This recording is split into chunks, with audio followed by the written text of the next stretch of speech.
Installer un serveur de messagerie Zimbra, ce n'est pas juste lancer un script et créer une boîte mail. Le vrai sujet, c'est tout ce qu'il faut préparer autour. Le nom de domaine, le DNS, les ports, la sécurité, les sauvegardes et la réputation d'envoi. Dans cette vidéo, on va transformer l'article H-France en mini-guide pratique. L'objectif n'est pas de réciter une procédure au kilomètre, mais de comprendre si Zimbra est le bon choix pour toi et dans quel ordre avancer pour éviter le serveur mail qui reçoit les messages mais n'arrive jamais à en envoyer. Premier point, Zimbra est une solution de messagerie collaborative. Tu n'installes pas seulement un webmail, tu installes un ensemble complet avec serveur SMTP, réception des mails, compte utilisateur, webmail, calendrier, contact, administration, anti-spam et antivirus selon l'édition et la configuration. C'est puissant, mais ça demande une base serveur propre. Avant même l'installation, il te faut un serveur avec une adresse IP stable, un nom d'hôte cohérent et un domaine que tu contrôles. Dans l'idéal, pars sur un VPS ou un serveur dédié, pas sur une connexion maison. Sur une box résidentielle, le port 25 est souvent filtré, l'IP a mauvaise réputation et les grands fournisseurs peuvent refuser tes mails. Le socle minimum, c'est un système Linux supporté, un FQDN clair comme mail.exemple.fr et des ressources confortables. Pour un usage sérieux, vise au moins 8 Go de mémoire, du stockage SSD et une marge suffisante pour les boîtes mail et les sauvegardes. Zimbra sait fonctionner avec moins dans un lab. Mais en production, être trop juste finit toujours par coûter du temps. Ensuite, le DNS doit être carré. Ton domaine doit pointer vers le serveur avec un enregistrement A. Le MX doit indiquer que les mails du domaine arrivent sur ce serveur. Il faut aussi préparer SPF, DKIM et DMARC pour améliorer la délivrabilité.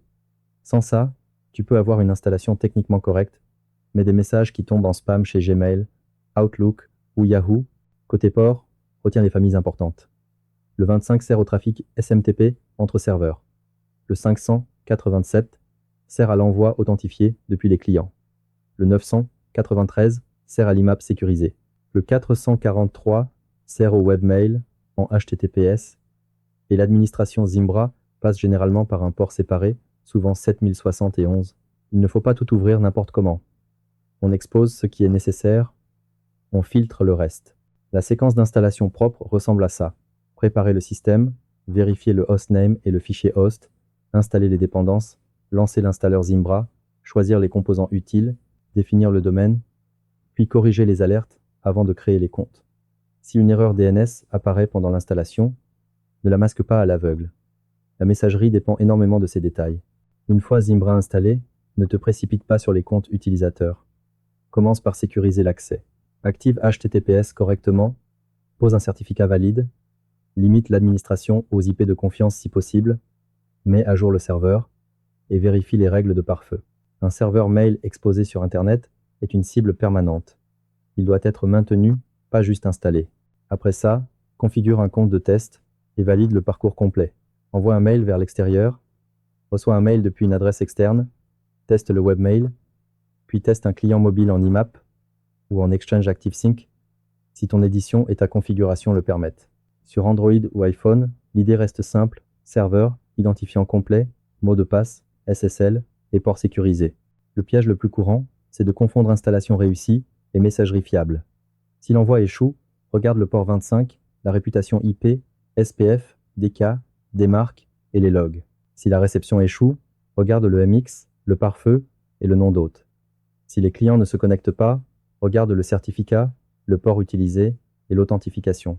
Dernier point, pense aux sauvegardes dès le premier jour. Les boîtes mail, les contacts, les calendriers et la configuration doivent pouvoir être restaurés. Une messagerie sans stratégie de sauvegarde, c'est une bombe à retardement. Zimbra est très pratique quand il est bien préparé. Mais si tu veux juste 2 adresses mail sans maintenance, un hébergement mail géré sera souvent plus raisonnable. La checklist à retenir. Serveur propre, IP stable, FQDN, DNS complet, SPF, DKIM démarque, port filtré, certificat HTTPS, test d'envoi, test de réception et sauvegarde. Avec ça, tu ne te contentes pas d'installer Zimbra, tu poses une messagerie exploitable